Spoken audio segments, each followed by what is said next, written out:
원합니다. 이곳 홍천에서도 우리와 함께 하시며 예배 받으시는 주님을 향하여 주님, 내 마음이 주님을 향합니다. 나의 마음을 받으시고 은혜를 부어 주시옵소서. 이런 고백을 담아 우리 함께 찬양하겠습니다.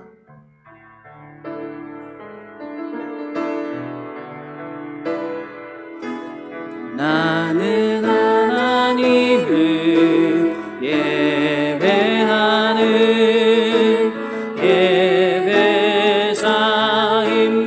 예배자입니다. 내가 서 있는 곳 어디서나 하나님을 예배합니다.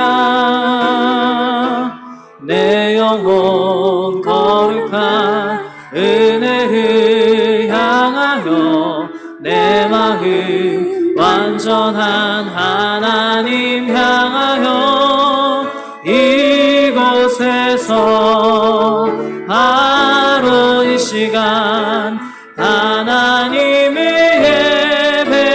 예배합니다. 한 번 더 찬양합니다. 나는 하나님을 예배하는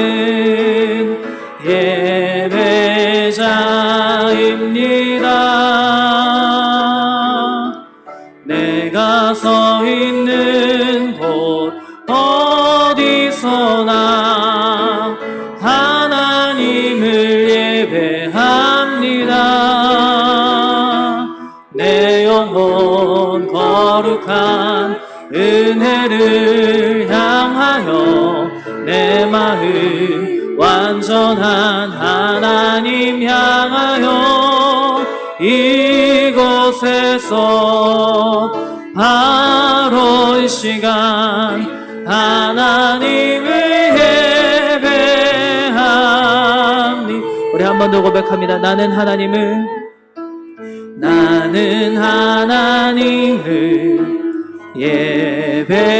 예배하는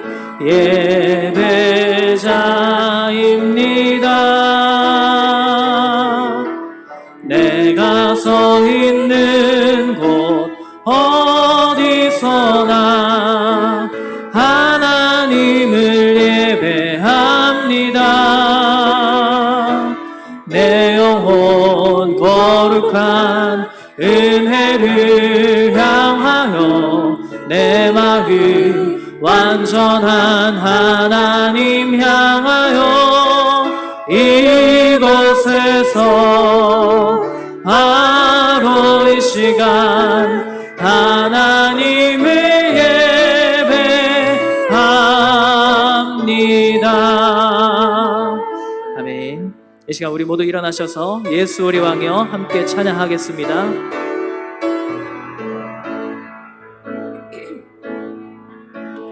예수 우리 왕이여 이곳에 오소서. 보좌로 주여 임하사 찬양을 받아주소서. 주님을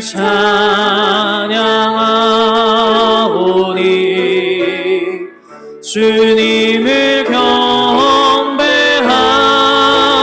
경배하오니 왕이신 예수여 오셔서 좌정하사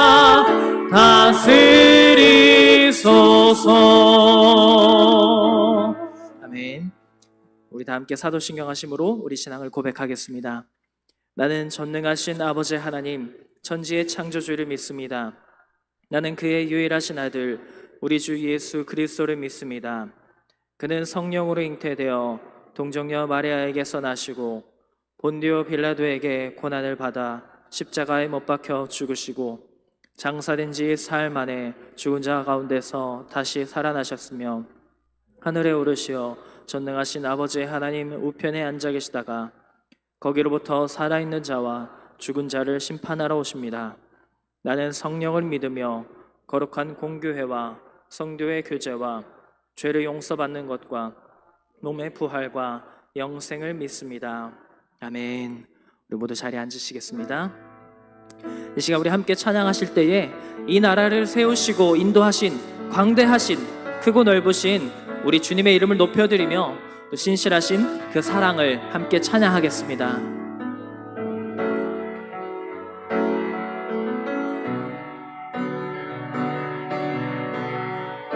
주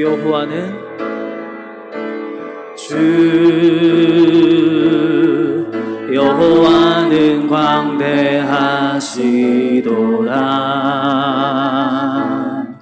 그 거룩한 하나님 성에서 찬양할지어다.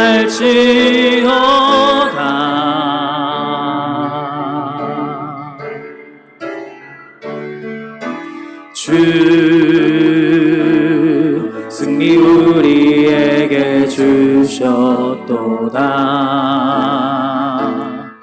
모든 원수 물리치셨네. 엎드려 절하세. 다 주의 크신 이름 높이며 우리에게 행하신 위대한 일 감사하세. 오 주의 신실하신 그 사랑 온 땅과 하늘 위에 계셔 홀로 영원하신 이름. 우리 한 번 더 찬양합니다. 주 여호와는 광대하시도다. 그 거룩한 하나님 성에서 찬양할지어다.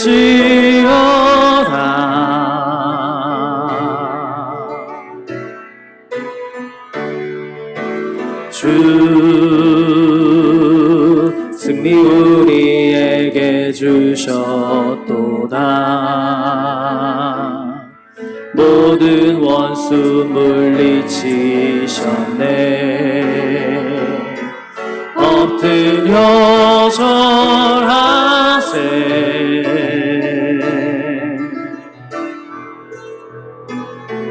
다 주의 크신 이름 높이며 우리에게 행하신 위대한 일 감사하세. 오 주의 신실하신 그 사랑 온 땅과 하늘 위에 계셔 홀로 영원하신 이름. 내 모든 것 나의 생명까지 내 모든 것 나의 생명까지 다 주님 앞에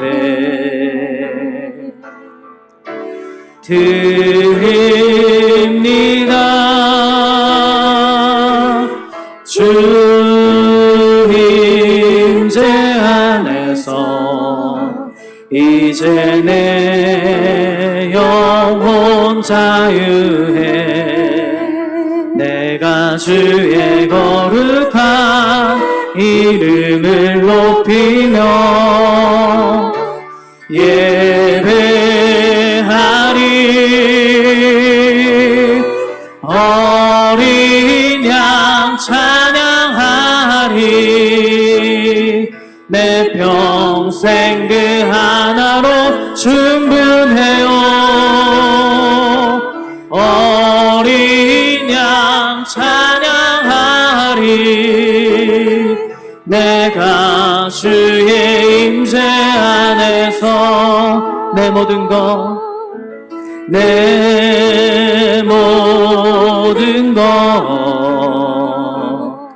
나의 때까지 다 주님 앞에, 다 주님 앞에 드립니다. 주 임재 안에서 이제 내 영혼 자유해. 내가 주의 거룩한 이름을 높이며 예배하리.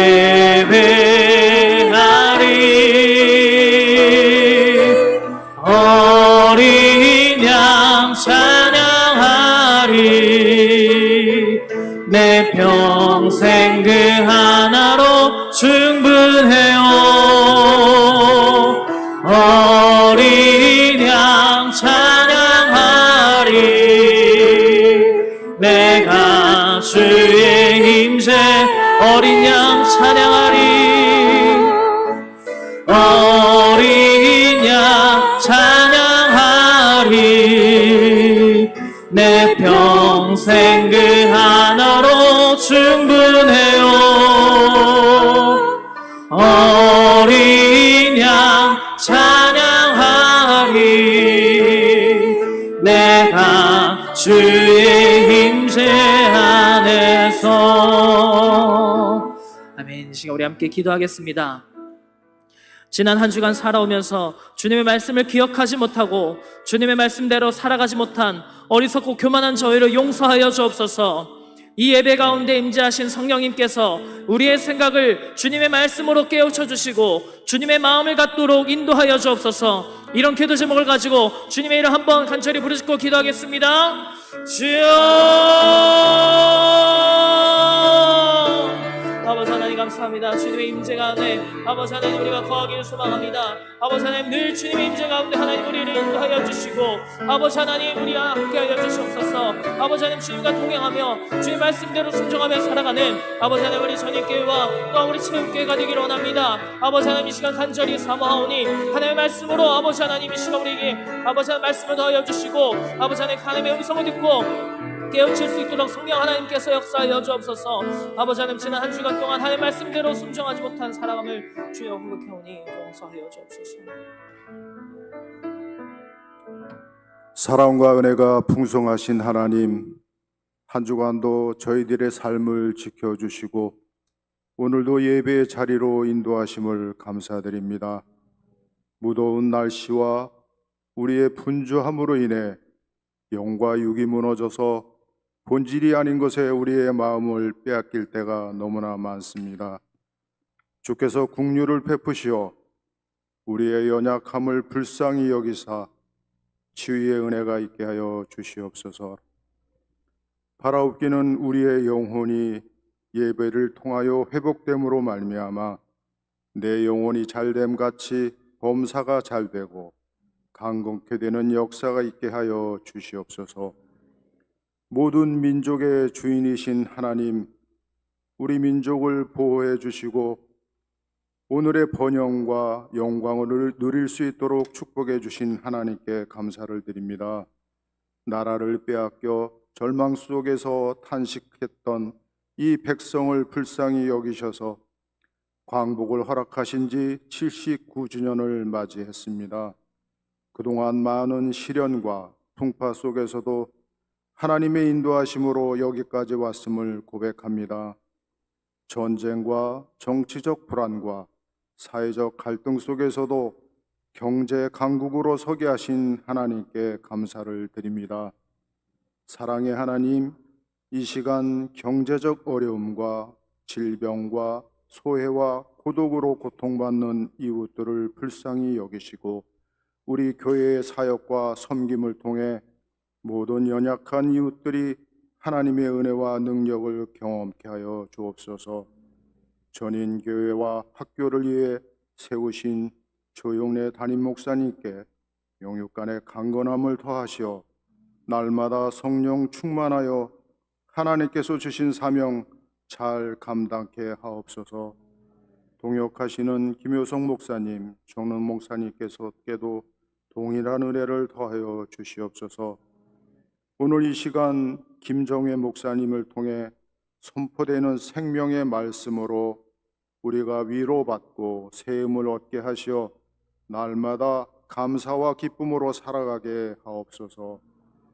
2학기를 앞둔 전인 학교와 학생들과 선생님, 교직원 모두에게 하나님의 은혜를 더하사 2학기를 더욱더 기쁨과 감사로 맞이하게 하옵소서. 오늘 찬양으로 영광 돌리는 박응배 박영신 집사님 가정의 찬양을 기뻐 받으시고 이 가정이 많은 사람들에게 하나님의 선하심을 전하는 아름다운 가정으로 세워 주시옵소서. 이 모든 말씀 예수님의 이름으로 기도드립니다. 아멘.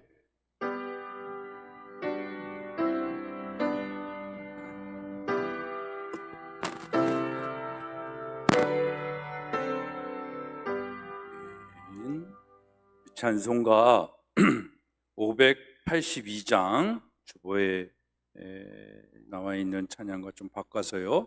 582장 함께 찬양하겠습니다.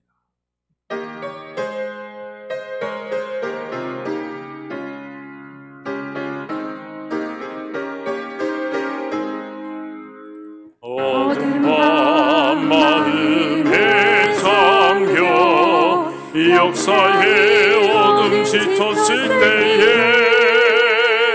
계명성 동쪽에 밝아 이 나라 여명이 왔다. 고요한 아침의 나라 빛 속에 새롭다. 이비 삶 속에 얽혀 이 땅에 생명 탐로하나라.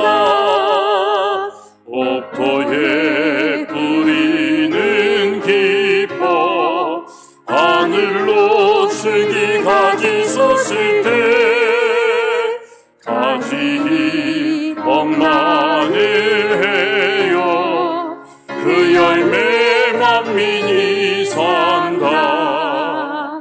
고요한 아침에 나라 일꾼을 부른다. 하늘 씨앗이 되어 역사의 생명을 이어가리. 맑은 샘 줄기 용솟아 거칠은 땅에 흘러 적실 때 기름진 푸른 벌판이 눈앞에 활짝 트인다. 고요한 아침에 나라 새하늘 새다. 길이 꺼지지 않는 인류의 햇불 되어 가거라. 아멘. 오늘 우리는 광복 제79주년 기념 주일 예배로 드리고 있습니다. 독립은 하고 광복은 맞이했지만 여전히 암울한, 어떻게 보면 사단에게 빼앗긴 그런 나라의 현실을 살아가고 있지 않나 싶습니다. 이럴 때 더 하나님의 광복, 하나님의 말씀으로 하나님 나라를 회복하는 교회와 또 우리 성도님들 되어줄 수 있기를 소망하고 기대합니다. 나라와 민족을 위해서 더 많이 기도해 주시기를 부탁을 드립니다. 오늘 그런 관점에서 제가 제일 존경하고 또 역사적으로 우리 또 하나님 나라 관점에서 이 대한민국의 역사를 역사학자의 입장으로 또 목사의 입장으로 제일 강의도 잘하시고 설교도 잘하시는 대표적인 우리 대한민국의 최고의 학자요 목사님을 모셨습니다. 그래서 우리 목사님이 작년에 개척도 하셔서 지난주에 설립 예배도 드리셨는데 오늘 우리 체험교회 성도님들과 함께 같이 예배를 드리고 있습니다. 우리 성도님들 또 멀리 오시느라고 못 오신 분들도 계실 것 같은데 또 함께 오늘 체험교회와 우리 전인교회가 같이 연합 예배로 드리고 있습니다. 우리 하나님께 영광의 박수로 드리고 또 성도 환영하면서 박수하겠습니다. 우리 교회로서 또 한 교회가 개척하여 설립함을 축하하는 마음이 큽니다. 저도 이 교회 개척했다고 하면 개척해서 했지만 제가 한 교회의 흐름과는 전혀 다르죠. 저는 터도 있고 교회도 있고 성도도 어느 정도 있는 상황에서 개척을 했다고 하면 우리 목사님은 정말 맨 땅에 헤딩하듯 개척을 하셨고 사실은 저는 좀 안 했으면 하는 마음도 컸는데 또 목사님들의 개척의 의지는 누구도 못 말립니다. 하나님만이 말리시나? 그런 마음인데 하여튼 잘 이끌어 오셨습니다. 그래서 우리 루디아 선교회에서 지난 또 우리 선교 행사를 통해서 모은 선교 기금을 우리 체험교회에 전달하도록 하겠습니다. 우리 루디아 선교회에 회장님 나와주시고 목사님 나와주시고 이런 건 사진도 좀 찍어주시고 네, 감사합니다. 축하합니다. 네, 감사합니다. 하여튼 우리 체험교회가 더 부흥하고 성장하고 하나님의 은혜로 가득 채워져 있는 그래서 그 체험이 흘러 지역과 많은 사람들에게 영향력을 끼칠 수 있는 교회 될 수 있도록 여러분들이 오늘 같이 예배 드리면서 그 마음으로 기도하며 말씀을 들었으면 좋겠습니다. 오늘 점심 식사는 루디아 선교회에서 준비하셨습니다. 함께 식탁을 나누면서 좋은 성도의 교제가 있기를 바라고요.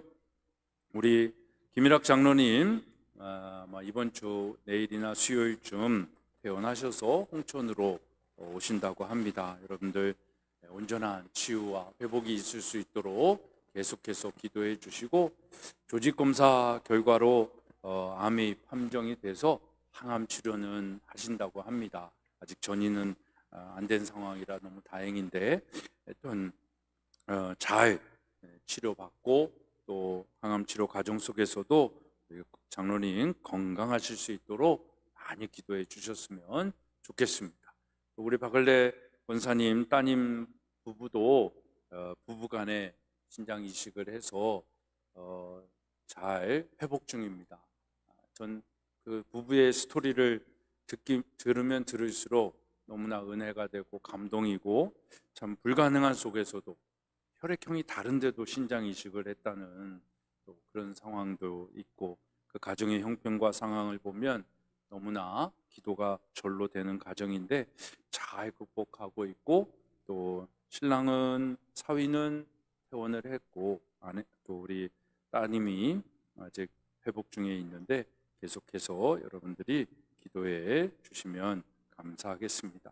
좀 기도하는 마음과 또 오늘 우리의 또 환영하는 마음, 또 축복하는 마음을 가지고 우리 함께 찬양하도록 하겠습니다.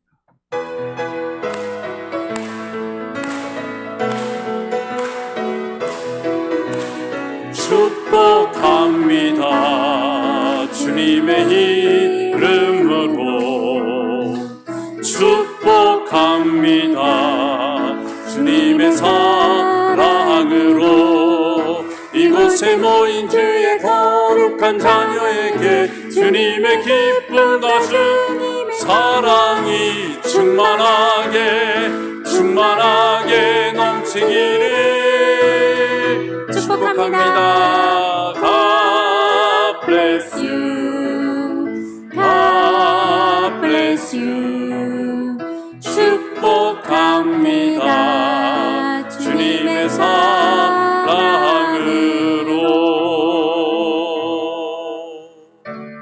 주께 드리네.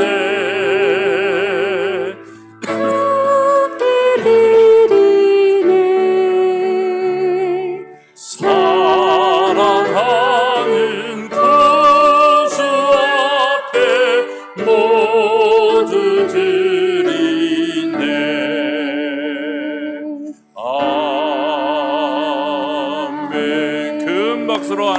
영광 돌립니다.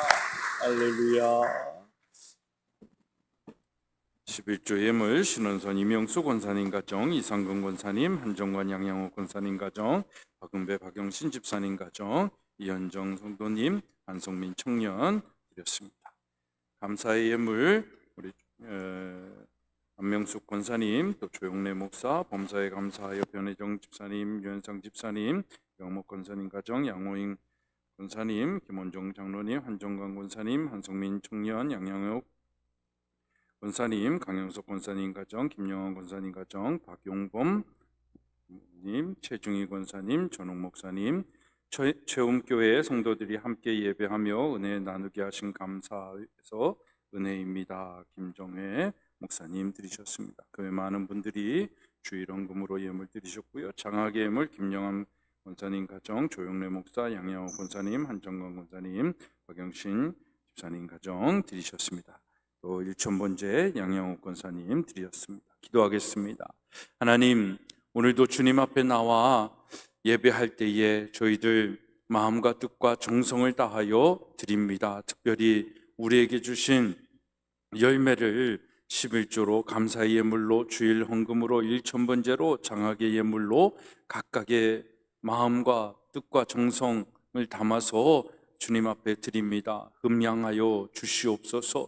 주신 것이 하나님으로부터 시작된 것이고 또 그 열매로 저희가 살고 있음을 고백하며 감사하는 마음을 잊지 않게 하여 주시고, 또 이번 한 주간도 우리에게 주신 은혜를 붙잡고 열심히 살 때에 우리의 생각보다 더 크고 비밀한 일들이 우리의 삶 가운데 아름답게 펼쳐지게 하시고 열매 맺게 하여 주시옵소서. 이 나라 이 민족을 고난 가운데서도 이렇게 성장시켜 주시고 이렇게 가장 잘 먹고 잘 사는 나라 만들어 주신 것이 하나님의 은혜임을 저희들 다시 한번 깨달아 알게 하여 주셔서 더 열심히 살고 최선을 다하여 살아서 많은 사람들에게 선한 영향력을 끼치며 하나님을 영화롭게 하는 그런 성도와 교회 되게 하여 주시옵소서. 이 예물이 그렇게 사용되어지게 하여 주시고 또 하나님의 열매로 다시금 우리의 기쁨과 감사의 제목되게 하여 주옵소서. 우리 김일학 장로님, 박을래 권사님 가정, 또 우리 김지훈 선생님 가정의, 집사님 가정의 하원이 모든 치료되어지는 과정 가운데 하나님 역사하여 주시옵시고 치유와 회복의 은혜가 우리에게 또 다른 하나님의 살아계심의 간증이 되게 하여 주시옵소서. 이번 한 주간도 우리와 동행하여 주시고 위로하여 주시고 평안케 하여 주시고 치료하여 주시는 예수 그리스도 이름 받들어 축복하며 기도드리옵나이다. 아멘. 자리에 앉으시겠습니다. 함께 은혜 나누실 말씀 우리 로마서 13장 1절로 11절의 말씀, 로마서 13장 1절로 11절의 말씀까지 한 절씩 교독하면서 읽겠습니다. 큰 목소리로 오늘 우리에게 주신 하나님의 말씀입니다. 큰 목소리로 함께 교독하며 읽겠습니다. 각 사람은 위에 있는 권세들에게 복종하라. 권세는 하나님으로부터 나지 않음이 없나니 모든 권세는 다 하나님께 정하신 바라. 그러므로 권세를 거스르는 자는 하나님의 땅을 거스르느니 거스르는 자들은 심판을 자취하리라. 다스리는 자들은 선한 일을 대하여 두려움이 되지 않고 악한 일에 대하여 되나니 너가 권세를 두려워하지 아니하려느냐. 선을 행하라. 그리하면 그에게 칭찬을 받으리라. 내게 손을 베푸는지니라. 그러나 내가 다른 사람을 두려워하나 그가 공연히 칼을 가지지 아니하였으니 곧 하나님의 사역자가 되어 악을 행하는 자에게 진노하심을 따라 보응하는 자니라. 그러므로 복종하지 아니할 수 없으니 진노 때문에 할 것이 아니라 양심을 따라 할 것이라. 너희가 권세를 거치는 것도 이로 말미암으니라. 그들이 하나님의 일꾼이 되어 바로 이 일에 항상 힘쓰느니라. 모든 자에게 줄 것을 주되 조세를 받을 자에게 조세를 바치고 관세를 받을 자에게 관세를 바치고 두려워할 자를 두려워하며 존경할 자를 존경하라. 자신의 외에는 아무에게도 지지 말라. 남을 사랑하는 자는 율법을 다 이루느니라. 간음하지 말라, 살인하지 말라, 도둑질하지 말라, 탐내지 말라 한 것과 그 외에 다른 계명이 있을지라도 내 이웃을 내 자신과 같이 사랑하라 하신 그 말씀 가운데 다 들었느니라. 사랑은 이웃에게 악을 행하지 아니하나니 그러므로 사랑은 율법의 완성이니라. 함께 읽습니다. 또한 너희가 이 시기를 알거니와 자다가 깰 때가 벌써 되었으니 이는 이제 우리의 구원이 처음 믿을 때보다 가까웠음이니라. 아멘. 이 시간에 박응배 박영신 집사님 가정 나오셔서 특별 찬양으로 하나님께 영광 드리시겠습니다.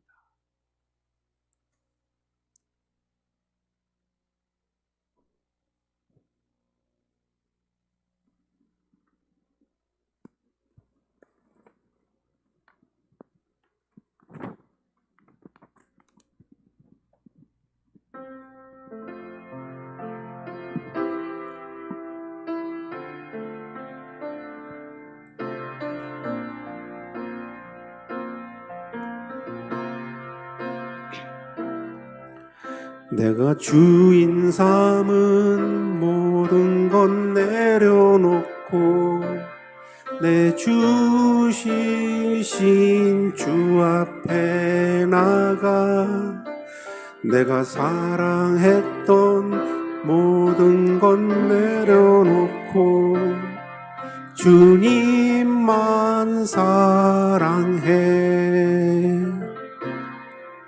내가 주인 삼은 모든 것 내려놓고 내 주 대신 주 앞에 나가 내가 사랑했던 모든 것 내려놓고 주님만 사랑해. 주 사랑 거친 풍랑에도 깊은 바다처럼 나를 잠잠케 해. 주 사랑 내 영혼의 반석 그 사랑 위에 서리.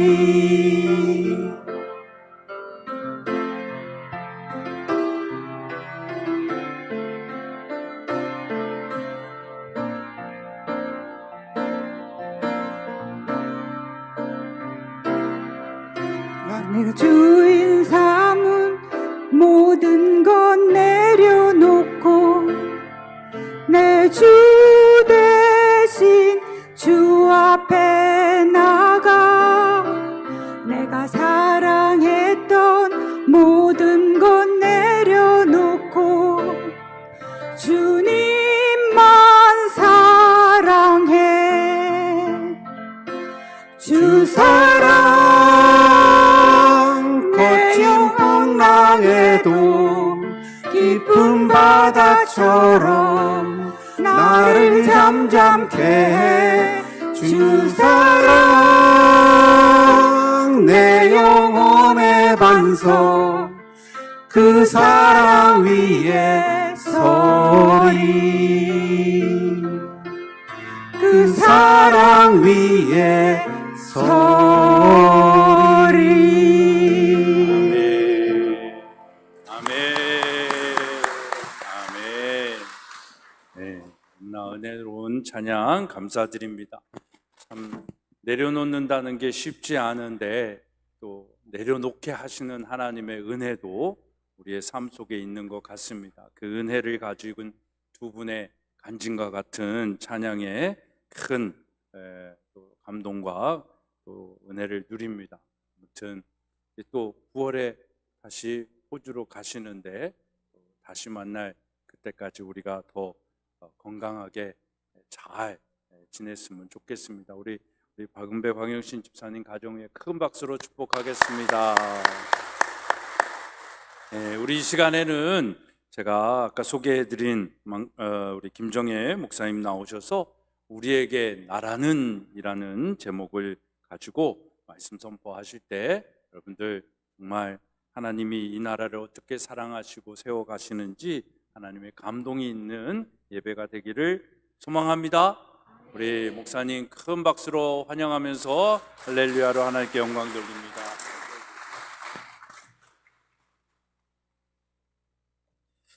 감사합니다.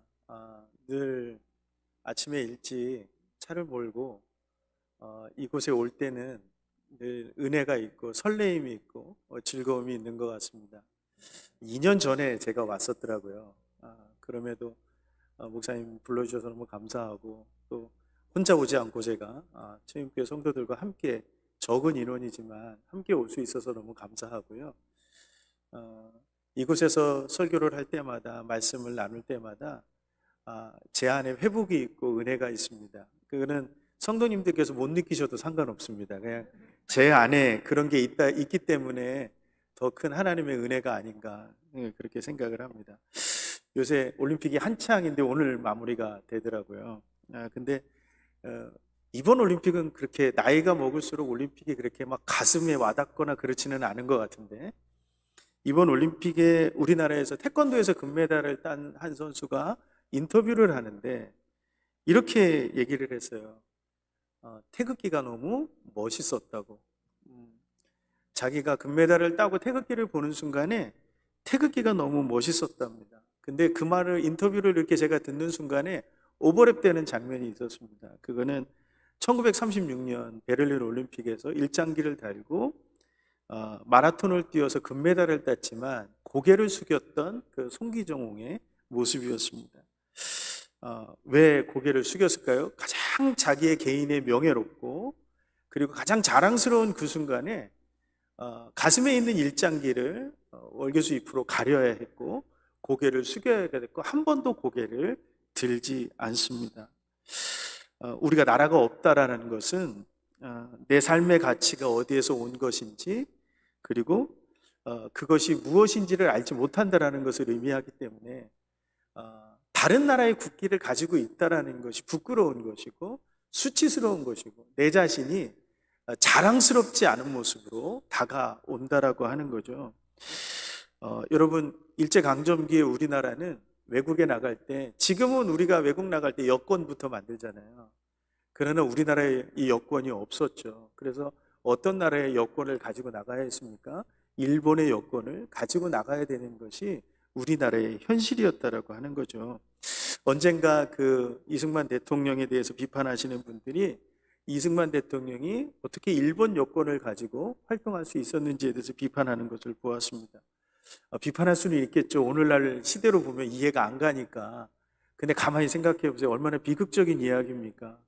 해외에서 독립운동을 하는데 내가 나를 하기 위해서는 신분증이 있어야 되는데 그 신분증은 오로지 일본의 여권으로만 증명이 된다라고 하는 거예요.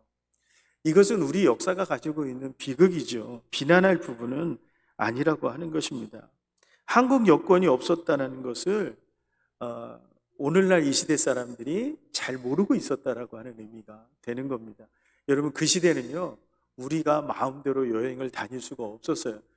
임시정부도 여권을 만들 수가 없었습니다. 우리가 그것을 좀 이해할 필요가 있죠. 그만큼 우리는 굴욕적인 시대를 살았던 것이 우리 민족의 시대였다라고 하는 겁니다. 여러분들 그런데 오늘 우리는 어떻습니까? 태극기가 멋있다라고 자랑스럽게 말을 하고 있는 거죠. 그만큼 우리나라가 자랑스럽다라는 말을 의미합니다. 여러분 오늘 어떻습니까? 오늘 예배 마지막에 애국가를 부르는 시간이 있는 것을 보았는데요. 제가 재작년에 광복절 기념 예배 때도 와서 애국가를 부를 때 울컥했던 기억이 있는데 애국가를 부를 때 태극기를 부를 때 여러분들에게 그 태극기는 어떤 존재입니까? 여러분들은 어떤 모습으로 받아들이시느냐라고 하는 거죠. 가끔 그런 생각을 좀 해볼 때가 있어요. 제가 너무 힘들고 가난하고 어려울 때 왜 나라는 미국에서 태어나고 미국의 뉴욕의 그 부자들이 사는 동네에서 백인의 모습으로 딱 태어났으면 내 삶이 이렇게 딱 이렇게 펼쳐지지 않았을까? 지금도 많은 사람들이 그러죠. 우리 애는 좀 미국에서 태어나게 해서 미국 국적을 좀 가지면 애가 군대도 안 가고, 우리 애들이 가끔 그런 얘기를 합니다. 군대를 좀 안 가고 싶으면 미국에서 태어나게 하지. 가만히 생각해 보세요. 하나님은 왜 대한민국이라고 하는 이 땅에서 우리를 태어나게 하셨고 이 땅에서 우리를 살아가게 하시는 걸까요? 하나님과 우리가 관계가 없다라고 하면 우리는 그런 불평불만을 마음껏 해도 아무 상관이 없습니다. 그런데 하나님과 관계된 우리는 이렇게 생각을 해야 된다는 거죠. 하나님은 왜 나를 이곳에서 백인도 아니고 흑인도 아니고 황색인종으로 이곳에서 대한민국 국적을 가지고 태어나게 하셨을까? 왜 사람들이 이렇게 정치는 맨날 싸움만 하고 경제는 한 번도 우리는 잘 나가고 있다라고 스스로 말하지 못하고 어렵다라고만 이야기하는 이 나라, 불과 2013년, 15년에 유행했던 용어는 헬조선이었거든요. 우리는 왜 헬조선인지는 모르겠는데 이 헬조선이라는 용어는 사실은 조선이 지옥과 같다는 얘기잖아요. 그거는 19세기 말에나 있었던 이야기인데 왜 오늘 그 시대의 청년들은 헬조선을 얘기하고 이 나라를 떠나고 싶다라고 얘기할까라고 하는, 그렇게 말하는 것이 너무나 당연한 걸 수 있다는 거예요. 그런데 하나님과 관계된 우리는 이렇게 생각해야 된다는 거죠. 왜 우리는 여기에 태어났고 왜 우리는 여기에서 살아가고 있는가? 하나님은 왜 우리를 이곳에서 머무르게 하셨는가를 기억해야 될 필요가 있습니다. 제가 선교지에 나가서 보니까 선교사님들도 캄보디아를 다녀왔는데 캄보디아 선교사님도 자기는 캄보디아 사람이 아닌 거죠. 누구예요? 나는 한국인이에요. 캄보디아에서 죽을래? 한국에서 죽을래? 물어보면 한국에서 죽고 싶어 합니다. 왜요? 나는 한국 사람이기 때문에 그런 거죠. 하나님이 나를 한국 사람으로 세우셨다라고 하는 믿음이 있기 때문에 그렇다라고 하는 겁니다. 그런데 나라가 없었습니다. 그런데 해방이 되었습니다. 이게 온전한 해방이 되었으면 상관이 없어요. 이게 한 5년 정도 준비가 돼서, 자, 일본이 우리나라를 이제 니네는 이제 독립을 해야 되고 나라를 해야 되니까 5년 정도 이양을 너희가 해줄 테니까 사람들 만들고, 그리고 어떻게 절차를 밟아서 행정은 이렇게 하고 교육은 이렇게 하고 정치는 이렇게 하고 뭐 여러 가지 문화와 이런 것들을 이렇게 만들어 가야 돼라고 예고되었다라고 하면 우리나라의 독립은 굉장히 멋있었을 거예요. 그런데 8월 15일 날 라디오 듣고 사람들이 알았거든요. 히로히토가 항복하는 성명을 듣고서야 우리나라가 해방이 되었다라는 것을 알았다라고 하는 거예요. 제가 사료를 찾아보니까 해방이 되기 이틀 전에 우리 일본의 총독이 우리나라의 송진우 선생하고 여운형 선생에게 우리가 너희에게 권력을 이제 이양해야 되는데 너희들 준비를 시작해 주십시오라고 하는 언지를 줍니다. 그게 이틀 전이에요. 정확하게 따지면 불과 한 50시간도 안 되는 시간이었다라는 거죠. 그렇게 해서 해방을 맞이했어요. 해방을 맞이했는데 아무것도 없어요. 행정은 일본의 총독부 행정이 그대로 있었고, 교육은 더 이상 일본의 식민지 교육을 받을 수 없기 때문에 교육이 멈췄습니다. 경찰은 일본 경찰이 있는데 아무 힘도 없는 일본 경찰이고, 경찰이라고 해봐야 일본 경찰 밑에 있었던 한국인 경찰들밖에 없는 거죠. 그 사람들을 얘기를 누가 믿겠습니까? 오히려 돌 맞아 죽지 않으면, 그렇죠? 돌 맞아 죽지 않으면 다행인 거죠. 그런 사람들이 있었다라는 거죠. 사람들에게 한 가지 걱정과 고민이 있고 한 가지 분명한 주제가 있었습니다. 그것은 우리가 어떻게 나라를 만들어 가야 하느냐라고 하는 거였습니다. 여러분, 2차 세계대전 이후에 세계는요, 두 가지의 나라가 존재했습니다. 하나는, 이거는 존재한 것이 아니라 선택을 해야 됐어요. 하나는 공산주의 체제의 국가였고 하나는 자유민주주의 체제의 국가였다라고 하는 거죠. 우리가 어떻게 나라를 만들어야 할까 고민하는 순간에 우리는 두 가지 중에 하나를 결정했어야 된다라고 하는 거예요. 그런데 일제강점기 안에서 우리나라 사람들 안에서도 공산주의를 경험했던 사람들은 공산주의가 너무너무 싫었지만 공산주의를 경험하지 않았던 사람들은 공산주의가 너무너무 멋있었던 거예요. 왜요? 얼마나 멋있습니까? 이론적으로 가장 완벽한 정치 체제는 공산주의가 맞거든요. 왜요? 가난한 사람도 없고 부자도 없고 모든 사람들이 잘 먹고 잘 사는 세상. 노동자 농민이 주인 되는 세상을 만들어 간다라고 하는 공산주의는 당시에 우리나라 사람들의 그 경제 수준이나 모든 것을 봤을 때 80% 이상이 가난한 사람들이에요. 그렇다면 80% 이상의 가난한 사람들이 선택할 수 있는 나라는 너무나도 뻔한 거죠. 공산주의밖에 없는 거죠. 실제로요, 북한에 소련군이 내려왔을 때, 신탁 통치로 소련군이 내려왔을 때 45년 8월 15일 딱 시작하는 그 순간부터 한 달도 안 돼서 소련군이 북한 진역 전역을 장악했는데 1년이 지난 뒤에 이미 공산주의 체제로 북한이 다 넘어갑니다. 공산주의를 반대했던 기독교인들, 공산주의를 반대했던 지식인들은 다 남한으로 넘어올 수밖에 없거나 넘어오거나 아니면 감옥에 갇힐 수밖에 없었어요. 조만식 선생 같은 경우는 구금돼서 언제 어떻게 됐는지 지금도 알지 못합니다. 그것이 북한의 모습이었어요. 남한에서도요, 60%에서 70%가 여론조사를, 그 당시에 여론조사를 미 군정청에서 했을 때 60%가에서 70%는 어디를 선택했냐면 공산주의를 선택한 거죠. 왜요? 공산주의가 너무 멋있었거든요. 공산주의가 어떤 거라고 하는 것을 아무도 알지 못했다라고 하는 겁니다.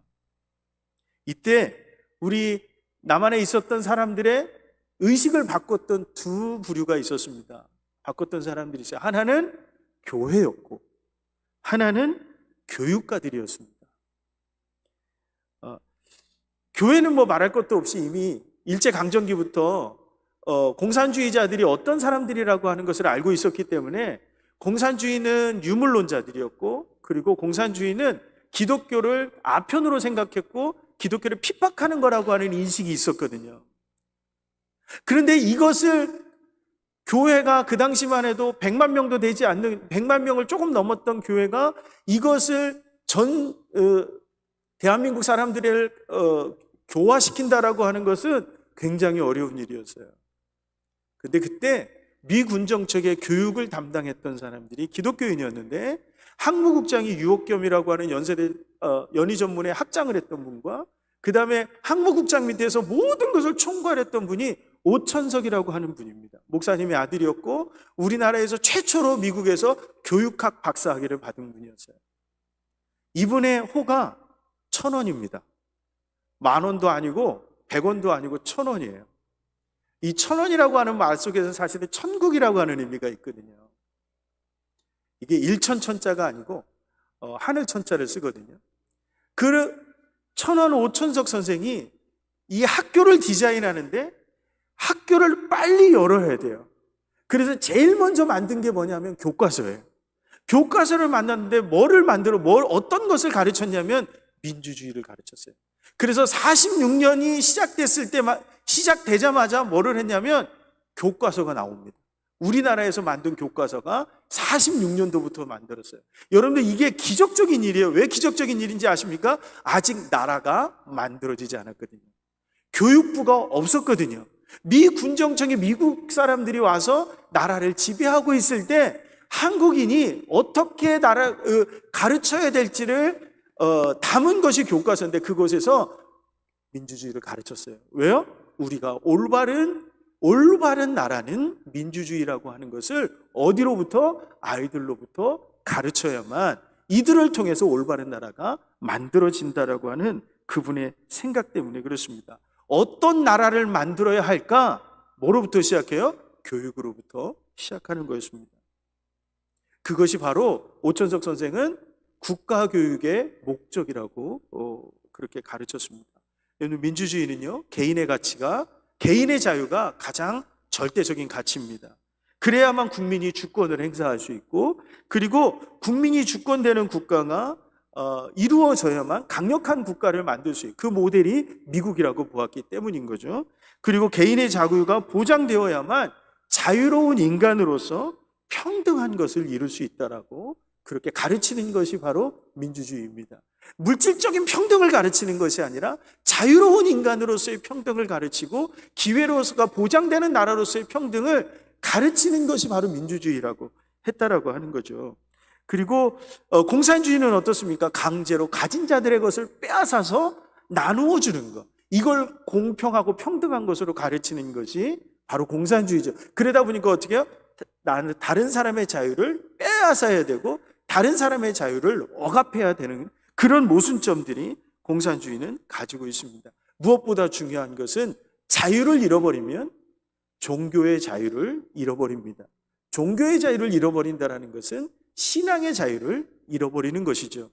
신앙의 자유를 뺏겨버리면 우리가 예배할 수 없고 기도할 수 없고 복음을 전할 수도 없는 그런 모습이 된다라고 하는 거예요. 그러니까 기독교인에게 민주주의는 칼빈의 기독교 이후로 가장 합리적이고 가장 기독교적인 국가의 모습은 바로 자유민주주의 국가체제였다라고 하는 거죠. 그래서 교육을 통해서 나라를 그렇게 만들어가야 한다라고 하는 것을 아이들에게 가르칩니다. 그리고 5년 뒤에 무슨 일이 일어나죠? 전쟁이 일어납니다. 그런데 전쟁이 일어났더니 젊은이들이, 학교에 있었던 학생들이 전쟁터에 총을 들고 뛰어듭니다. 어떤 의미로요? 나라를 지켜야 한다라는 거예요. 불과 5년밖에 안 됐고 나라 만든 지 2년밖에 안 됐는데 나라를 지켜야 돼요. 어떤 나라를요? 민주주의 국가를 지켜야 돼요. 공산주의로부터 민주주의 국가를 지켜야 된다는 의식을 가질 수 있었다라는 거예요. 그 당시에 저희 아버님이 그때 초등학생이셨는데 저희 아버님, 할아버님 그 나이가 연세 그때의 나라는 어떤 나라예요? 지켜야 하는 나라였어요. 그때의 나라는 지켜야 되는 나라였어요. 어떤 걸 지켜요? 자유를 지켜야 되는 나라. 오늘 바울이 오늘 로마서 말씀의 13장에서는 굉장히 논란이 되는 말씀을 하고 계세요. 왜 논란이 되는 말씀을 하고 있냐면 그 당시에 로마의 황제는 예수를 믿지 않았습니다. 로마의 황제는 자기가 신이라고 여겼던 그 시대입니다. 그런데 느닷없이 13장에 시작하는데 어떻게 세상의 권세에 복종하라고 말하고 있습니다. 세상의 권세에 복종하고 그들을 어떻게 하라고요? 분노케 하지 말라고 이야기하고 있습니다. 그래서 오늘날 많은 사람들이 이렇게 얘기합니다. 모든 권세에 복종하라고 바울이 가르치고 있다고. 근데 저는 그렇게 해석하지 않습니다.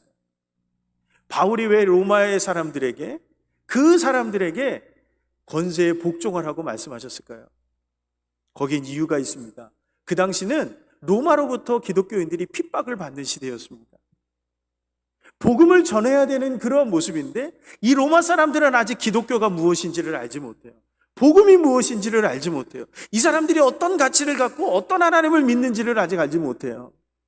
그런데 황제를 섬기지 않는다는 이유만으로 이 사람들이 기독교인들을 핍박하고 있는 것이죠. 그때 바울이 이야기하고 있는 것은 바로 이겁니다. 그게 뭐냐 하면 믿음으로 그들을 만나고 사랑으로 그들을 만나라는 거예요. 그들에게 폭력으로 맞서지 말라는 거예요. 그들에게 맞서지 말라는 거예요. 어떻게 살아가라고요? 그저 신앙을 지키고 복음을 가치를 붙잡고 그저 살아가다 보면 어떻게 해요? 그 사람들이 우리를 보고 변화되어지는 거예요. 바울은 뭐라고 얘기하는 거냐면 권세 맡은 자들을 복음으로 변화시키라는 거예요. 300년 뒤에 어떻게 되죠? 300년 뒤에 로마의 황제가 예수를 믿습니다. 그리고 150년 뒤에 로마가 기독교 국가가 됩니다. 맞서지 않습니다. 오로지 신앙을 고백하고 복음의 가치에 순종하고 사랑으로 그들을 선포하고 그랬을 때에 로마가 변화되더라는 거예요. 여러분, 오늘 바울에게 나라는 어떤 곳이어야 돼요? 복음의 가치를 실현시키는 곳으로서 나라를 보고 있는 거예요. 그런데 이런 설교를 누가 했냐면 똑같은 오늘 본문을 가지고 1946년에 한경직 목사님이 신의주에서 신의주 제일교회를 목회하다가 공산주의 때문에 결국에 월남하시거든요. 그래서 서울에다 배다니 교회를 개척하셨습니다. 배다니 교회를 개척하고 지금은 영락교회죠. 개척하고 설교를 시작하시는데 설교할 때 그런 얘기를 하세요. 제가 오늘 그 설교 본문을 좀 가지고 왔는데 설교할 때 이렇게 얘기합니다. 역사에는 교회와 국가의 관계가 세 가지로 나타났답니다. 첫 번째는 중세기에는 교회가 정치를 했던 곳이라고 얘기합니다. 물론 이 한경직 목사님의 해석이 맞기도 하고 틀리기도 합니다. 그런데 교회가 정치를 했다는 얘기는 뭐냐면 늘 교회가 정치에 간섭하고 정치가 힘을 얻으면 정치가 교회에 간섭하는 그런 모습을 가지고 있어서 국가가 교회에 예속되어서 국가가 교회의 구속 아래 있다 보니까 교회가 타락했을 때 국가도 타락하는 거예요. 교회가 문제가 생기면 국가도 문제가 생기는 거예요. 그리고 교황과 황제가 갈등하기 시작하면 나라가 파탄이 나는 지경에까지 이르게 되더라는 겁니다. 그리고 둘째가 뭐냐면 종교개혁 이후에 교회와 국가의 관계인데 이것은 하나로 여전히 연결되어져 있는데 종교개혁 이후에 보니까 국교가 생겨나더라는 거예요. 독일에서는 루터교가 국교가 되고 그리고 스웨덴과 노르웨이도 루터교를 국교로 삼았습니다. 영국도 성공회를 국교로 삼았습니다. 그러다 보니까 무슨 문제가 생겼냐면 세속의 권세가 교회를 간섭하더라는 거예요. 중세기에는 교회가 정치에 간섭했는데 이제 종교개혁 이후에 국교를 만들어 놓으니까 국가가 정치에 간섭을 하기 시작해서 정치에 이용하기 시작하더라는 거예요. 세 번째 모습이 있는데 교회와 국가를 분리하는 나라가 생겨났어요. 그게 어디냐면 미국과 네덜란드입니다. 미국과 네덜란드를 칼빈주의 제국이라고 한경직 목사님 얘기하세요. 가이사의 것은 가이사에게, 하나님의 것은 하나님에게라고 하는 그 말처럼 교회와 국가를 분리하는 거예요. 그런데 칼빈은 어떤 국가를 꿈꾸었느냐면 한경직 목사님은 그 말씀을 안 하셨는데 한경직 목사님은 국가도 하나님의 주권 아래에 있는 것이라고 얘기합니다. 칼빈은 국가가 하나님의, 교회와 마찬가지로 하나님의 주권 아래에 있어요. 우리가 교회만 다닌다고 해서 우리가 죄를 덜 짓는 것이 아니라는 거예요. 세상으로 돌아가면 더 많은 죄를 짓는다라는 거죠. 그래서 어디를 변화시켜야 돼요? 국가를 변화시켜야 돼요. 그런데 교회의 권력으로 국가를 변화시키는 것이 아니라 교회 안에 있는 사람들이 세상 속으로 국가 안으로 들어가서 국가를 어떤 가치로, 복음의 가치로 변화시켜 나갈 때 그 나라가 어떻게 돼요? 죄를 덜 짓는 나라가 될 수 있다는 거예요. 그게 미국이고 네덜란드라는 거예요. 한경직 목사님 이렇게 얘기합니다. 우리는 하나님 나라의 백성입니다. 또한 플러스 어디예요? 이 나라의 백성입니다. 하나님 나라의 백성을 다 할 뿐만 아니라 국가의 의무를 다 해야 하는 과제를 우리가 가지고 있다라고 말씀하십니다. 여러분, 한경직 목사님 그러면서 성도들에게 뭐라고 얘기하냐면 독립을 위해서 이 나라가 이제 완전한 통일을 하고 독립을 이루어야 하는데 기독교 이상에 의해서 나라가 건국되어야 합니다. 기독교 정치운동을 해야 합니다. 기독교 사회운동을 해야 합니다. 이렇게 주장합니다. 가장 우리나라의 보수적인 목사님 중에 한 분인데 정치하라고 얘기하고 사회운동을 하라고 이야기합니다. 왜요? 이 나라는 어떤 나라이기 때문에 그렇습니까? 우리가 복음을 실현해야 되는 곳이기 때문에 그렇습니다. 여러분, 교회는 어떤 곳입니까? 국가는 우리를 지키고 우리의 정체성을 만들어주는 그런 곳이에요. 그런데 올바른 국가는 어떤 국가가 올바른 국가냐면 올바른 개인들이 만들어갈 때 올바른 국가가 됩니다. 근데 올바른 개인은 누가 만드냐? 교회만이 만들 수 있는 거예요. 교회만이 올바른 개인을 만들 수 있어요. 오늘 10절, 11절에 오늘 뭐라고 얘기합니까? 사랑의 완성이라. 율법의 완성은 곧 사랑이라고 얘기하고 사랑의 법으로 율법을 어떻게 하라고요? 이루라고 얘기합니다. 그런데 이것을 어디서 가르쳐 줍니까? 학교에서도 안 가르칩니다. 학교에서는 사랑을 가르치지 않습니다. 학교에서 뭘 가르치죠? 올바름을 가르칩니다. 그리고 어떤 가치와 어떤 질서와 어떤 태도를 가지고 저 세상에서 살아갈지를 가르치는 것이 교육이지요. 그러나 개인을 만드는 것은 어디예요? 교회라는 거예요. 교회라는 거예요. 올바른 개인이 만들어서서 교육을 통해서 사명을 발견해요. 그리고 그 사명을 어디에서 실현하죠? 나라에서 실현하는 거예요. 우리에게 나라는 어떤 곳입니까? 우리의 사명을 실현하는 곳입니다. 우리에겐 누구나 하나님이 우리에게 주신 사명이 있습니다. 아까 제가 앞부분에서 말씀드렸습니다. 하나님은 왜 우리로 하여금 이곳에 태어나게 하셨고 이곳에서 자라게 하셨을까요? 이곳에서 살아가게 하실까요? 이곳에 우리에게 주시는 하나님의 사명이 있기 때문에 그렇습니다. 그 사명을 어떻게 해요? 이 땅 가운데 실현해 나가는 것이, 그것이 바로 우리의 사명인 거죠. 그러면 어떻게 사명을 실현합니까? 각자에게 주시는 하나님의 꿈과 비전이 있어요. 각자에게 주시는 하나님의 역할이 있다라고 하는 겁니다. 우리는 국가라고 하는 틀 속에서 세상을 발견합니다. 국가는 단순히 권력과 통치, 다른 국가보다 우월한 것을 드러내는 것으로 우리에게 다가와서는 안 됩니다. 정치인들의 권력의 노름터가 국가가 돼서는 안 된다라고 하는 거죠. 이익을 창출하고 이기적인 사람들의 배를 채우는 것이 국가가 돼서는 안 된다라고 하는 겁니다. 이는 우리의 사명을 실현하는 것, 그리고 다양한 사명들이 어우러질 수 있는 국가를 만들어가는 것이 바로 우리가 하나님께서 우리에게 주신 사명이라는 거죠. 가르치는 이에게는 가르치는 것으로, 그리고 어떤 이는 지도자로, 어떤 사람은 병을 고치는 사람으로, 어떤 사람은 법을 만드는 사람으로, 어떤 사람은 문화예술로, 오늘날 같은 때는 스포츠를 하는 사람들로 길러내서 그 역할을 통해서 우리 국가를 어떤 나라로 만들지를 이 사람들이 실현해 나가는 거예요. 어떤 가치로요? 복음의 가치로. 그래서 여러분, 우리나라에 세 가지가 중요한데, 하나는 교회가 중요합니다. 또 하나는 교육이 중요합니다. 그리고 또 하나는 국가가 중요합니다.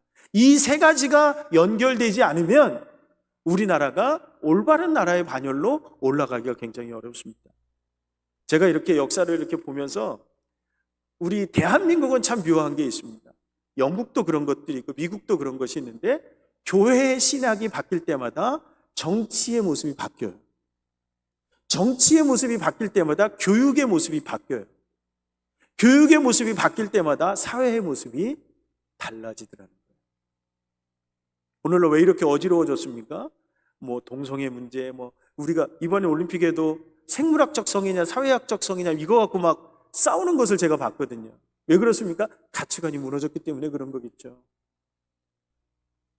남자 여자를 사회적으로만 구분하고 인식의 모습으로만 보고 하나님이 주신 그 창조의 피조물로서 우리를 인식하지 못하기 때문에 생겨나는 오류에서부터 비롯됐기 때문에 그렇다라는 거죠. 왜요? 복음의 가치가 줄어든 거예요. 어디가 무너졌습니까? 교회가 무너졌고요. 교회가 무너지니까 교육이 무너집니다. 제가 이것을 확실하게 말씀드릴 수 있는 것은, 제가 지난 1년 동안에 국가교육위원회에서 전인교육 특위의 위원으로 1년 동안 활동하면서 봤거든요.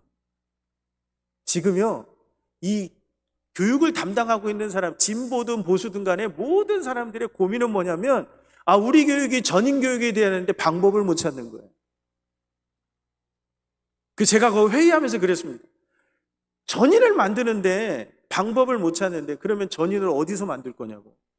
전인교육을 하겠다고 하는데 어디서 만들 거냐고. 만들 수 있는 방법을 못 찾는 거예요. 왜요? 인간을 이해하는 모습들이 너무 다르거든요. 교회가 약해지니까 인간을 어디에서 찾아야 될지가, 방법이, 답이 나오지 않는 거예요.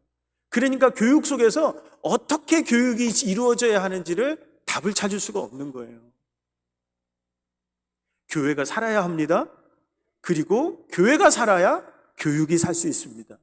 교육이 살아야 사명을 품은 아이들이 이 나라와 민족을 향해서 사명을 갖고 실현해 나갈 수 있다라고 하는 거죠. 우리에게 나라는 어떤 곳이라고요? 우리의 사명을 실현하는 곳이라고요. 우리의 나라는 어떤 곳입니까?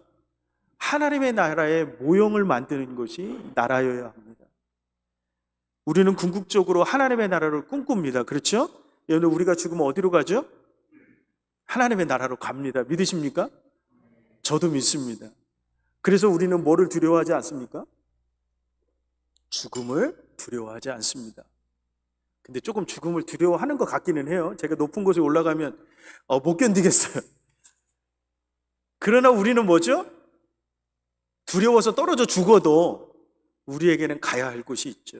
그러나 우리에겐 사명도 있습니다. 어떤 사명이요? 하나님의 나라를 이 땅 가운데 실현하는 거예요. 이 땅이 어디죠? 하나님이 전 세계로 하기에는 우리가 너무 역량이 안 되니까 어디로 주신 거예요? 미국도 우리는 역량이 안 되는 거예요. 미국도 우리가 하나님의 나라 만들 역량이 안 되니까 조금 작은 데를 주셔서 감사해요. 그게 대한민국인 거죠.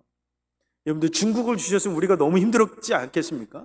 그렇지 않게 너무 땅덩어리도 넘고 인구도 너무 많은데, 근데 우리는 인구도 5천만 밖에 안 되고 땅도 5시간이면 종단이 가능하고, 그렇죠? 이 땅을 우리에게 주셨어요. 이 땅에서 뭐 하라고요? 하나님의 나라의 모형을 만들려고 하는 거예요. 그러면 우리가 하나님 나라의 모형을 만든다라는 것이 어떠냐라고 하는 거죠. 바울은 오늘 우리에게 그것을 제시합니다. 무엇으로요? 사랑으로 움직여지는 나라예요. 사랑으로 움직여진 게 다 포용하고 다 용서해주고 그런 나라가 아니라는 거예요. 사랑은 어떻게 해요? 사랑은 뭐죠? 올바르게 만드는 거예요. 인간으로 올바르게 만들어주는 나라를 만들어가라는 거예요. 나눔과 사랑이 실현되는 국가를 만드는 것이 우리가 이 땅 가운데서 국민으로서 해야 될 의무라고 하는 겁니다. 민주주의 국가는요, 기본적으로 법치로 통치됩니다. 그렇죠? 그래서 여러분, 우리가 알지 못하겠지만 우리가 하는 모든 행동을 법적으로 걸리면 다 걸립니다. 근데 이해가 안 되시죠? 제가 법 쪽에 있는 사람들 조금 만나봤는데 그분들 얘기 들어보니까 법적으로 걸면 다 걸리는 거예요. 그러니까 민주주의는 법치로 통치되어지지만 법으로 살아가는 나라가 아니라는 거예요. 법은 왜 있는 거죠? 우리가 죄를 짓지 않아야 한다라고 하는 가이드라인을 만들어주는 게 법이에요. 그래야만 뭐가 이루어져요? 질서가 만들어지거든요. 개인의 자유, 네 마음대로 살아가는 것이 민주주의 국가가 아니라 올바름을 통해서 살아가야만 올바른 나라를 만들어갈 수 있다라고 하는 것이 민주주의거든요. 그러니까 어떻습니까? 민주주의를 실현할 때 가장 중요한 건 법으로 통치되어지는 나라가 아니라 무엇이 통치가 되어지냐면 상식으로 통치가 되어지는 나라여야 돼요. 교통법규를 지키는데 법으로 맨날 사진 찍고 맨날 속도 단속하는 거 갖다 놓고 그렇게 해서 움직여지는 나라가 아니라 스스로 학교 앞에서는 속도를 줄일 수 있는 나라. 그게 미국 같은 나라가 그렇게 하잖아요. 물론 법을 어기면 더 큰 것들이 처벌을 받기 때문에 그런 것도 있지만, 그러나 우리에게는 뭐가 필요하냐면 상식이 필요해요. 어떤 상식이요? 나누어야 한다라는 상식이에요. 가난하고 연약한 자를 나누고, 여러분들 교회가 그걸 하잖아요. 아픈 환우가 있으면 찾아가서 기도해주고 그를 위로해주잖아요. 이것이 우리들의 상식이 되어야 한다라는 거죠. 이게 기독교적인 가치로 만들어가는 사회라는 거예요. 법이라고 하는 것도 이 나눔과 사랑의 가치가 우선되어져서 만들어져야 돼요.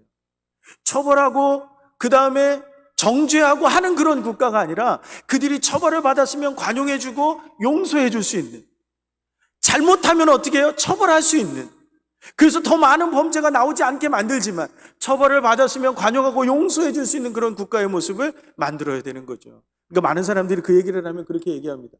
아주 못된 범죄자들 있잖아요. 연쇄살인범들, 그 사람들 어떻게 해야 됩니까? 그 사람들도 나오지 않을까? 그래서 미국이 그것을 실현하기 위해서 만든 법이 병합죄라고 하는 거예요. 죄를 3개 지었으면 몇 년 받아요? 우리는 한 15년 합쳐가지고 15년이면 됩니다, 이렇게 나오거든요. 길어봐야 30년인데 미국은 아니죠. 340년, 한 500년 이렇게 때려버립니다. 왜요? 그 사람이 돌아와서 짓는 죄로 인해서 더 많은 사람들이 피해를 보고 또 다른 죄를 짓게 되기 때문에 그런 거죠. 여러분, 우리가 만들어야 되는 국가는 어떤 국가예요? 하나님 나라에 모형되는 국가를 만들어요. 그래서 제가 주장하는 게 있어요. 그게 뭐냐 하면 교육을 통해서 우리가 만들어내야 되는, 개인들은 어떤 사람이냐면 정치가도 만들어야 돼요. 정치가 이 모양 이 꼴로 우리나라가 계속 가면 안 된다라는 거죠. 대화도 할 줄 모르고 토론도 할 줄 모르고 더 설득도 할 줄 모르는 이런 정치가 돼서는 안 된다라는 거죠. 기본적으로 민주주의 정치의 원리는 대화하고 토론하고 설득하고 빨리 뭐를 만들어가는 것이 아니라 모든 사람들이 받아들일 수 있을 때 실현해 나가는 거거든요. 근데 우리나라 정치가 지금 안 되잖아요. 왜 안 돼요? 정치를 욕할 필요가 없어요. 교회가 그런 사람을 못 만들었어요. 우리나라의 교육이 그런 정치가들을 못 만들어냈어요. 사회운동가들 막 비판하고 비판만 있고 아무런 대안도 없는 이 사회운동가들을 우리는 비판만 할 수가 없는 거예요. 왜? 우리가 지금 만들어내지 못한 거예요. 사람을 만들어내지 못한 거예요. 교회를 통해서 신앙을 통해서 변화는 되어졌는데 사명을 어디로 가지고 가야 될지 모르는 거예요. 어디가 사명에 실현하는 곳이라고요? 이 나라예요. 그리고 여러분, 그렇게 복음의 가치를 가지고 저 세상으로 가게 만들어줘야 돼요. 그게 교육이에요. 그래서 너무너무 중요한 거예요. 저는 그래서 조영래 목사님, 우리 전인교회가 너무너무 존경스럽습니다. 어떻게 이걸 다 해요? 대단하십니다. 그런데 이제는 한 가지를 더 여러분들 기도하셔야 될 것이 있습니다. 이 교회, 이 학교를 통해서 이 나라를 이끌어갈 수 있는 지도자가 나와야 합니다. 정치 지도자, 사회 지도자, 문화 예술을 이끌어가는 지도자. 제가 국가교육위 안에서 보니까 교육정책을 디렉터하는 지도자들이 너무 없는 거예요. 그러니까 어떻게 됐어요? 왜 기독교가 대안학교를 할 수밖에 없었습니까? 공교육이 다 무너졌거든요. 공교육이 다 무너졌거든요. 선생님들이 다 무너진 게 아니에요. 공교육의 체계가 무너진 거예요. 아직도 몸부림치는 선생님들은 계세요. 그러면 저는 전인 기독학교를 통해서 우리나라 국가교육을 디렉팅할 수 있는 지도자들이 나왔으면 좋겠습니다. 그 꿈이 있었으면 좋겠습니다. 김구 선생님이 이렇게 말씀하셨어요. 하도 김구 선생님 좌파라고 하는데 좌파는 아닙니다. 김구 선생님 기독교인이시고 해방 후에 한국에 들어오셔서 한 번도 주일을 빠지지 않으셨습니다. 그 돌아가시는 그날도 남대문 교회에 가시다가 돌아가셨어요. 주일 예배 가시다가. 이분이 어머님을 통해서 들었던 이야기, 그 신앙의 고백은 그겁니다. 우리나라에 경찰서 10개 짓는 것보다 한 개의 교회를 짓는 것이 우리나라를 위해서 더 좋다라고 얘기합니다. 왜요? 그래야 뭐가 안 일어나요? 사람이 변화되어서 상식이 바뀌면 죄를 짓지 않습니다. 그러면 경찰서가 더 많이 필요가 없겠죠. 무질서한 사회는 경찰서가 더 많이 필요하겠죠. 그것이 어디라고요? 교회라고 보는 거예요. 그러니까 우리는 교회에서는 열심히 복음 전하고 영적으로 기도하면서 한 영혼을 변화시키는데 최선을 다해야 합니다. 그리고 그 아이들을 학교로 보내서 학교에서는 그 아이들을 꿈을 갖게 하고 비전을 갖게 하고 우리 사회를 어떻게 이끌어가야 되는지 사명을 부여해 줘야 합니다. 그리고 그 아이들은 세상으로 나가서 이 나라로 들어가서 좋은 하나님의 백성으로 살아가야 돼요. 타협하는 백성이 아니라 복음의 가치를, 오늘 바울이 그랬잖아요. 복음의 가치를 붙들고 지키면 어떻게 된다고요? 사람들이 변화될 거라고요. 근데 우리는 어떻게 합니까? 세상으로 갔더니 아이들이 세상과 타협하고 세상 사람이 돼서 교회로 돌아오지 않는 거죠. 너무나 당연하게. 그러나 오늘 하나님이 오늘 우리에게 다시 교회를 통해서 말씀하시는 것은 그거예요. 하나님께서 이루시고자 하는 그 하나님의 나라를 너희가 이 땅 가운데 실현시켜 나가라는 거예요.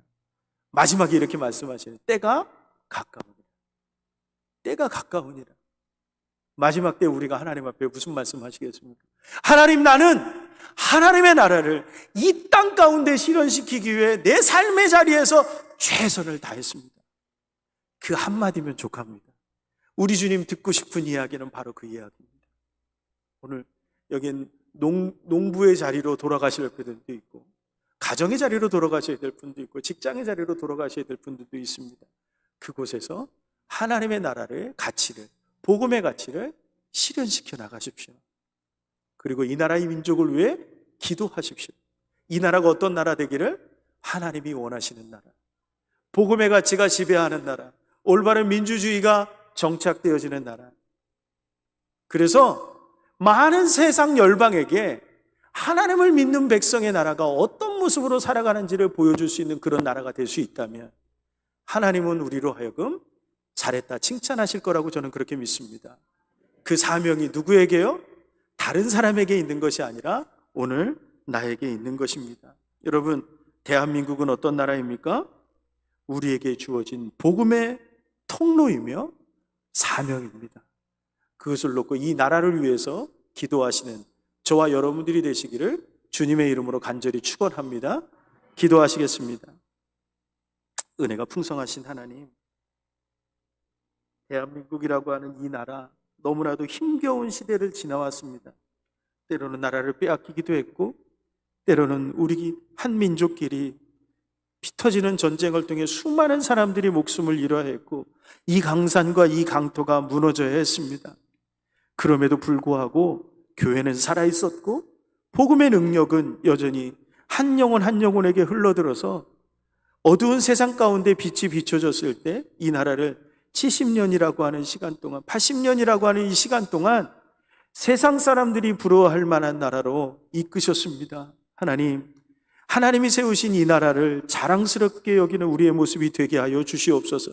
하나님이 우리에게 주신 이 나라를, 우리나라의 모습이 어떻든지 자랑스럽고 자부심 있고 모든 사람들에게 자랑할 수 있는 그런 나라가 되게 하심을 감사합니다.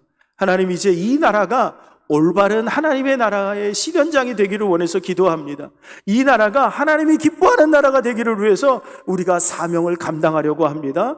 우리 가운데 역사하여 주시고, 특별히 전인교회를 통해 하나님의 나라를 이루어갈 수 있는 복음의 전진기지로, 복음의 통로로 하나님 역사하여 주시고 인도하여 주시옵소서.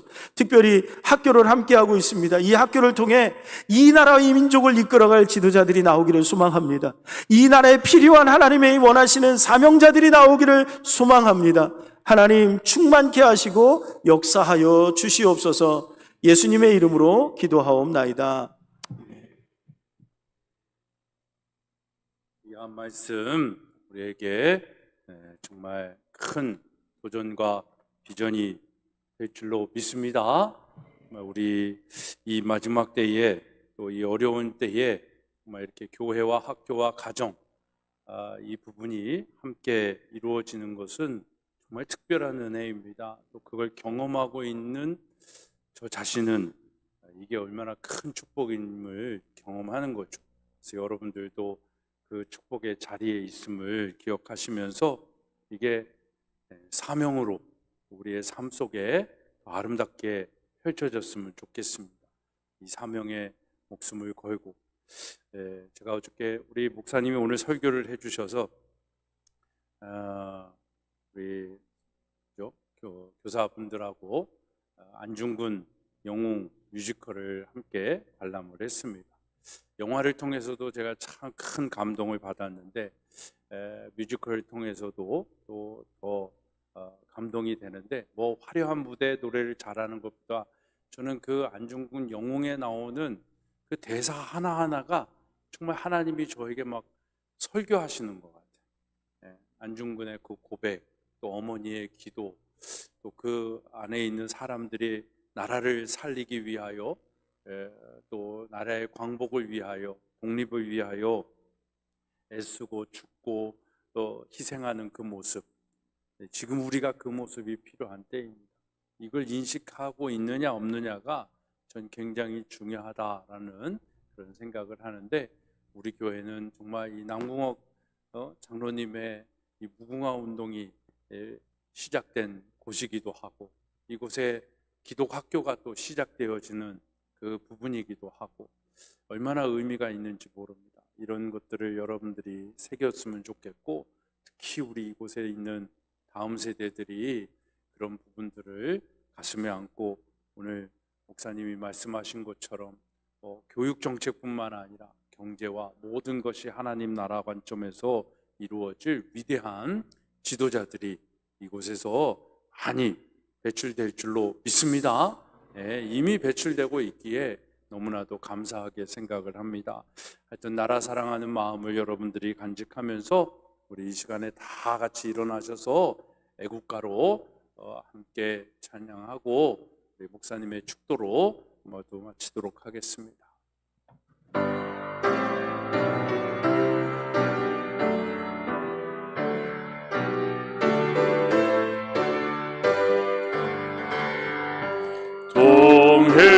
동해물과 백두산이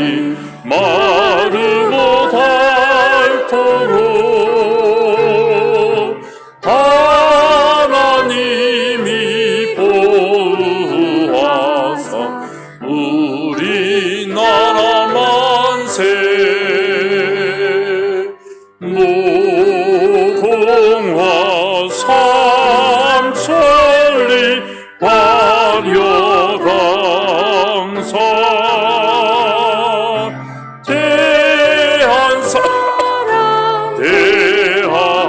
대하늘로 길이 보전하세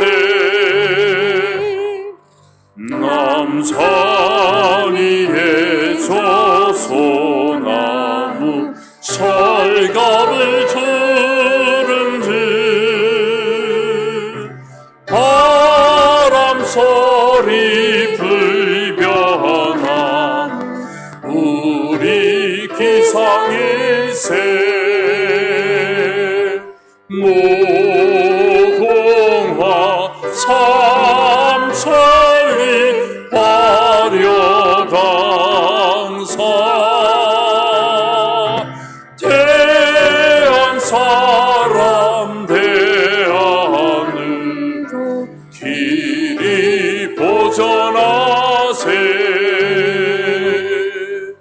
미아를 하늘 공활한데 높고 흠 없이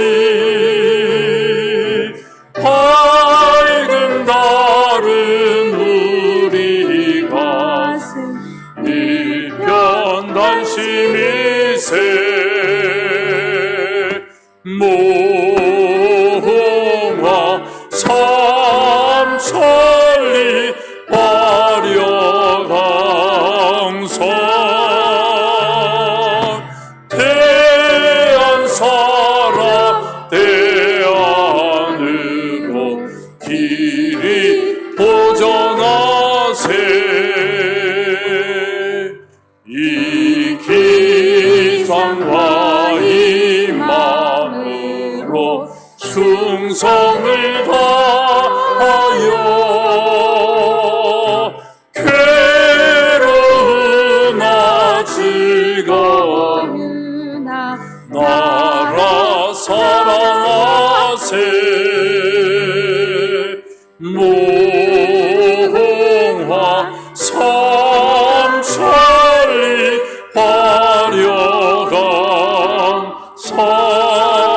화려강사 대한 사람 대안으로 길이 보전하세 우리에게 광복을 주신 하나님께 우리 큰 박수로 영광 돌립니다. 할렐루야. 기도하시겠습니다.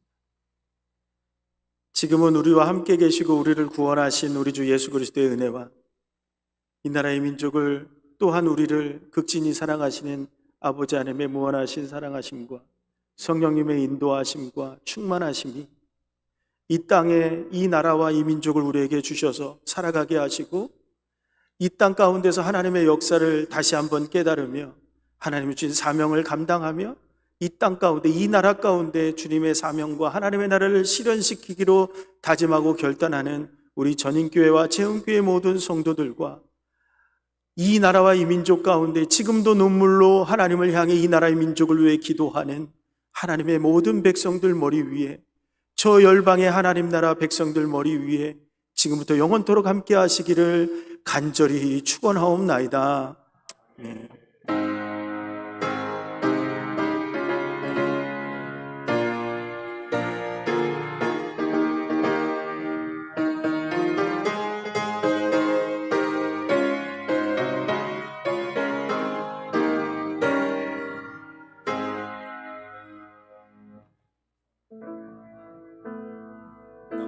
주일 예배를 모두 마치겠습니다. 식탁으로 우리 함께 교제하겠습니다.